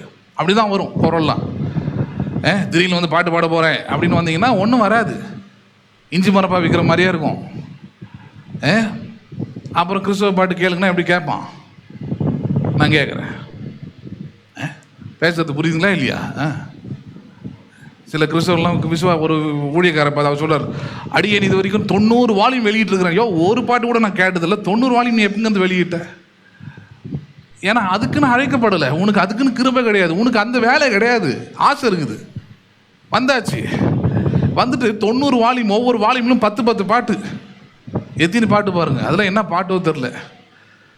இதில் என்ன நான் கொடுமை, அவர் ஒரு டிவி நிகழ்ச்சி நடத்துகிறார், கிறிஸ்தவ நிகழ்ச்சி, அந்த பாட்டில் அவர் பாட்டே அவர் பாடுறதில்ல, பெர்க்மன்ஸ் பாட்டியும் வேறு யார் பாட்டு தான் பாடிட்டு இருக்கிறார். இப்போ 90 வால்யூமில் வெளியிட்ட பாட்டு என்னத்துக்கு? கிறிஸ்தவ வாழ்க்கையை பாருங்கள், நிறைய நேரத்தில் நம்முடைய சொந்த வாழ்க்கையில் அப்படி தான் வீணடிச்சுக்கிறோம். எப்படி இதை அழகாக ஹேண்டில் பண்ணி வெற்றிகரமாக ஒரு தன்மை உள்ளதாக இதை கொண்டு வரணுன்ற ஞானம் நமக்குள்ளே இருக்கிறது இல்லை.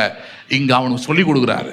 எசேக்கியேலோட வாழ்க்கையிலிருந்து கற்றுக்கொள்கிறான். அவன் நேராக போகிறான், பள்ளத்தாக்கில் நிற்கிறான், நின்று அங்கே பேச ஆரம்பிக்கிறான். பாருங்க, அவன் எனக்கு கட்டளையிட்டபடி நான் தீர்க்க தரிசனம் உரைத்தேன், நான் தீர்க்க தரிசனம் உரைக்கையில் ஒரு இரைச்சல் உண்டாயிற்று.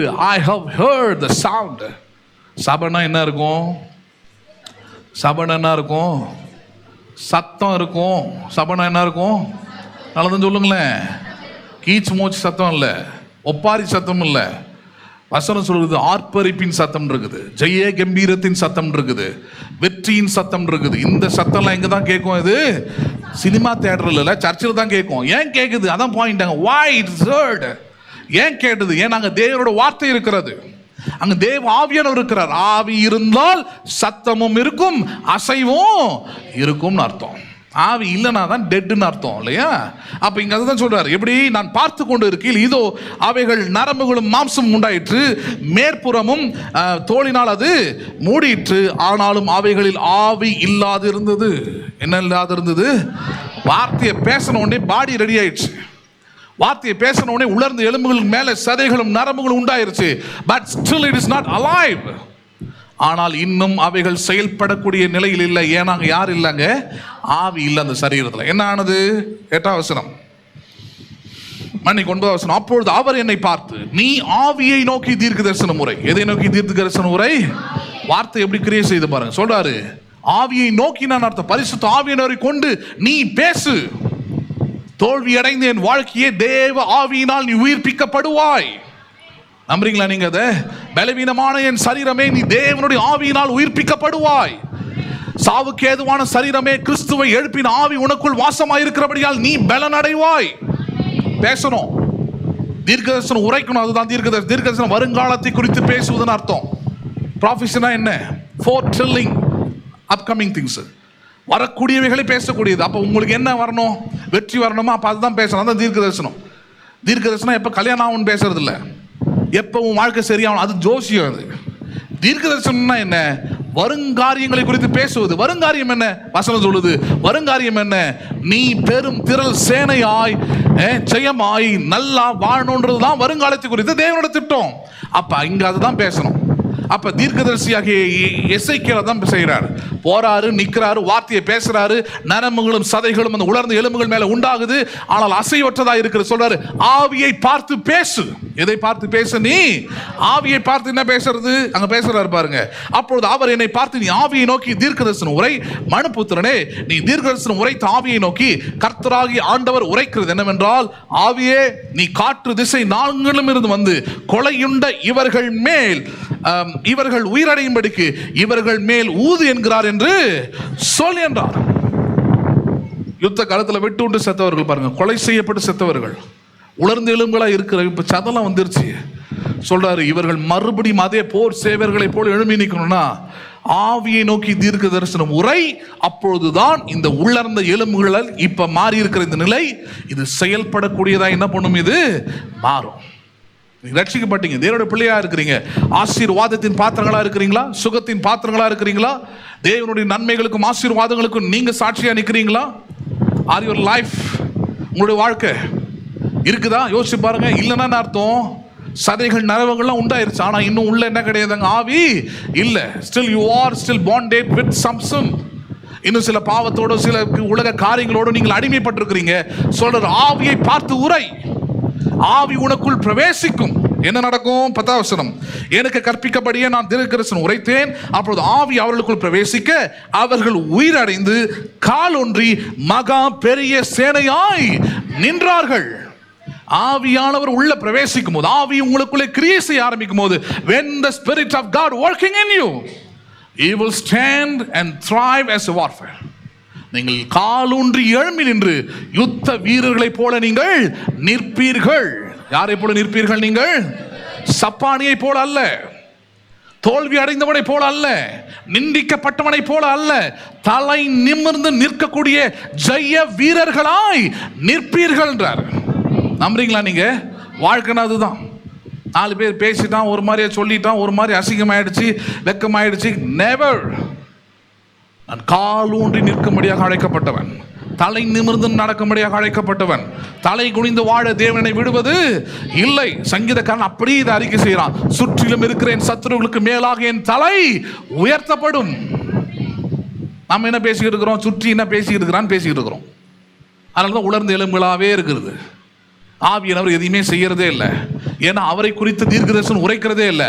அவரை குறித்து எந்த காரியத்தை சொல்லுவதோ பேசுவதோ ஜெபத்தில் செய்வதோ இல்லை. ஜெபம்னா என்ன? கெஞ்சுவதும் மன்றாடுவதும் அழுவதும் ஒப்பாரி வைப்பதுமா? இல்லை. நீங்கள் ஜெபத்தில் எவைகளை நீங்கள் விரும்பி கேட்டுக்கொள்வீர்கள் என்றார். எவைகளை நீங்கள், எது உங்களுடைய விருப்பம், வெற்றியா வாழ்வா, அதை கேளுங்க. கால் ஊன்றி நிற்பது தான் உங்களுக்கு விருப்பம் என்றால் உங்கள் ஜெபத்தில் அதுதான் இருக்கணும்.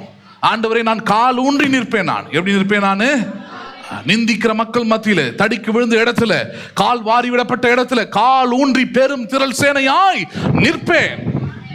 அதான் ஜெபம். அப்படி பண்ணி ஆமேன் போட்டீங்கன்னா ஜெபம் கேட்கப்படும், அதே போல நிக்கலாம். ஜெபம் அப்படி செய்யறதில்ல. என் இருதயத்தை ஊற்றுகிறேன் ஆனால் அழுதால், அன்னைக்கு ஷார்ட்ஸ் பார்த்துட்டு இருக்கும்போது பார்த்து பாருங்க யூடியூப்ல, அதில் ஒருத்தர் பேசி வச்சிருக்கிறார், அழுகையின் ஜெபத்திற்கு எப்பொழுதும் பதில் உண்டுன்ட்டு ஆதியாகமத்திலிருந்து எல்லா அழுமூஞ்சிகளையும் போட்டு வச்சிருக்கிறார். நான் ஏற்கனவே சொல்லியிருக்கிறேன், அழுறது தப்பு கிடையாது. ஸ்மைல் ஆங்கிலத்தில், தமிழில் புன்னகைன்னு இருக்கு இல்லையா, சிரிப்பு. சிரிச்சுக்கினே இருந்தால் பைத்தியம்னு அர்த்தம். அந்த சிரிப்புக்கு எந்த வேல்யூவும் கிடையாது. ஹலோ, இந்த பைத்தியம் பார்த்தீங்கன்னா சிரிச்சுக்கிட்டே இருக்கும், பார்த்துருக்குறீங்களா? அந்த சிரிப்புக்கு ஏதாவது வேல்யூ இருக்குதா? அந்த சிரிப்பை பார்த்தா ஏதாவது சந்தோஷம் வருது, அந்த சிரிப்பை பார்த்தா ஏதாவது ஒரு எதுவுமே கிடையாது. கல் எடுத்து அடிக்கலன்னு தான் தோணும். ஏன்னா எப்போ பார்த்தாலும் அது அப்படி தான் இருக்குது.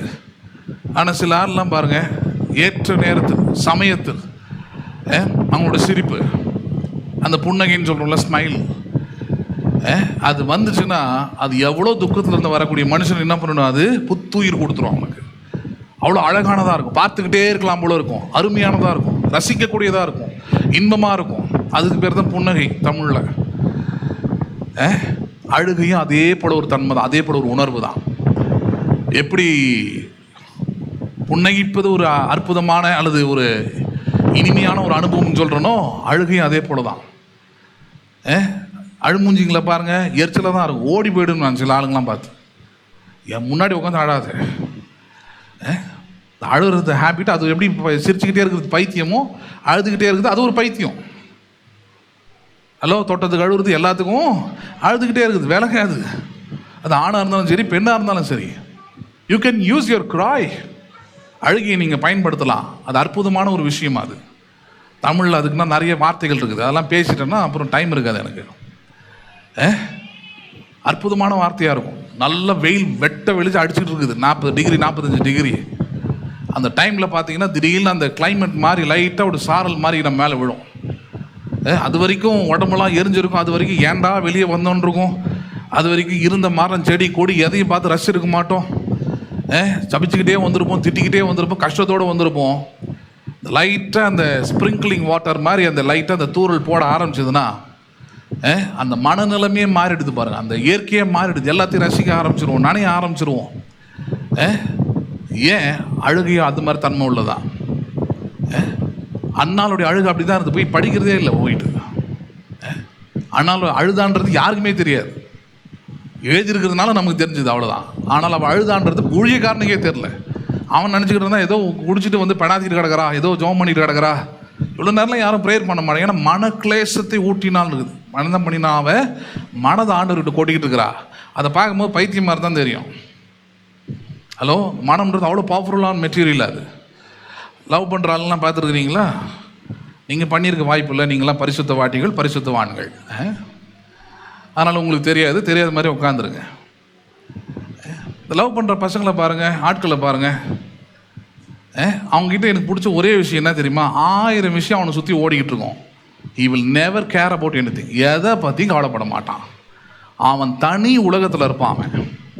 அவனுடைய பேச்சு, அவன் போகிற வழி, அவனுக்கு வெயிலும் சுடாது, மழையும் நினைக்காது, இரவா பகலா ஒரு சேதமும் கிடையாது அவனுக்கு. ஏன்னா லவ், காதல் உள்ள நிறைச்சிருக்கு, அப்படியே பொங்குது பாருங்க அவனுக்கு. அதனால் அவளை நினச்சிக்கிட்டே போயிடுவான். பரலோகத்துக்கே போக சொன்னா கூட போயிடுவான் அவன். அந்த மாதிரி இது. அப்போ அப்படிப்பட்ட ஒரு உணர்வு பாருங்க. அந்த மாதிரி ஒரு உணர்வை கூட உலகத்தில் அதை பார்க்குறோம். ஆனால் கிறிஸ்துவ வாழ்க்கைன்னு வரும்போது எப்படி ஆகிடுது? இந்த அழுகை இதெல்லாமே கொண்டு வந்து தவறான ஒரு இம்ப்ரெஷன் உண்டாக்கி ஜபத்தை கெடுத்து, ஜபனாலே அழறது, ஜபத்தினாலே கெஞ்சறதுன்னு மாற்றிட்டாங்க. இல்லை, ஜபம்னாலே என்ன? தேவன் என்னை குறித்து என்ன சொல்லியிருக்கிறாரோ, என் தேவனோட சித்தம் என்னவோ அதை நான் கேட்டு பெறுவதே ஜபமாக இருக்கிறது. தேவனுடைய சித்தம் என்னவோ அதை நான் கேட்டு, அதனால கேளுங்கள்ன்றார். எதை கேளுங்கள்? உன் பிரச்சனை பேசாத, பிரச்சனை குறித்த தீர்வை சொல்லியிருக்கிறாரு. தோல்விக்கு ஜெயத்தை சொல்லியிருக்கிறாரு, பலவீனத்துக்கு பலத்தை சொல்லியிருக்கிறார், வியாதிக்கு சுகத்தை சொல்லியிருக்கிறாரு, வறுமைக்கு ஐஸ்வர்யத்தை சொல்லியிருக்கிறாரு, இல்லாமைக்கு குறைவுக்கும் ஆசீர்வாதத்தை சொல்லியிருக்கிறாரு. கேளுங்கள், அப்பொழுது நீங்கள் நிறைவாகும்படி பெற்றுக்கொள்வீர்கள். அப்போ எதை கேட்குறோன்றது ரொம்ப கான்சியஸாக இருக்கும். சமாதானத்தை கேட்பீர்கள், சமாதானத்தை நிறைவாக பெறுவீர்கள். எசேக்கியேல் தீர்க்க தரிசனம் உரைக்கும் போது தான் சொல்கிறோம், உலர்ந்த எலும்புகளே நீங்கள் உயிரடையும்படி கர்த்தர் உரைக்கிறார், ஆவியே நீ பிரவேசி.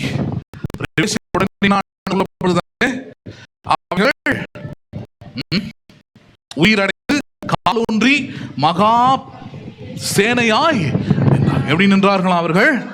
the greatest. எவ்வளவு பெரிய வார்த்தை பாருங்க, மகா பெரிய சேனை. இருக்கிறதுலே மகா பெரியதுன்றோம் பாருங்க. அப்ப அவ்வளவு மகா பெரிய ஆசீர்வாதம், மகா பெரிய சுகம், மகா பெரிய அற்புதங்கள், மகா பெரிய இன்பமான காரியங்கள் எப்படி நடக்கும்?